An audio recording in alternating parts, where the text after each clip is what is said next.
খবরদার কেউ ভিডিওটি উপরে ধাক্কা দিবেন না, দেখবেন আপনার কপাল খুলে যাবে। আজকে পড়া লাগবে না, শুধু আপনি শুনবেন, কারণ আমি সই শুদ্ধ করে সূরা ইখলাস 3 বার পাঠ করব, আর আপনি শুনলেই আপনার আমলনামায় এক খতম কোরআনের সওয়াব উঠে যাবে। তো চলুন শুরু করা যাক। তো শুরু করার আগে যদি ভিডিওটি ভালো লাগে অবশ্যই চ্যানেলটি সাবস্ক্রাইব, ভিডিওটি লাইক এবং ভিডিওটি শেয়ার করার অনুরোধ করছি। তো চলুন শুনে আসি 3 বার। বিসমিল্লাহির রহমানির রহিম।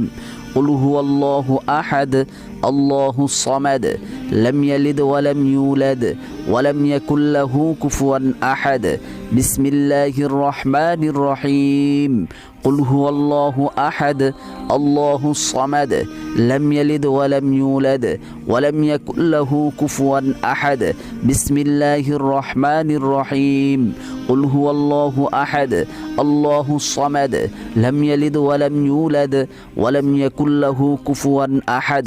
যারা শুনেছেন তাদের আমলনামায় এক খতম কোরআনের সওয়াব উঠে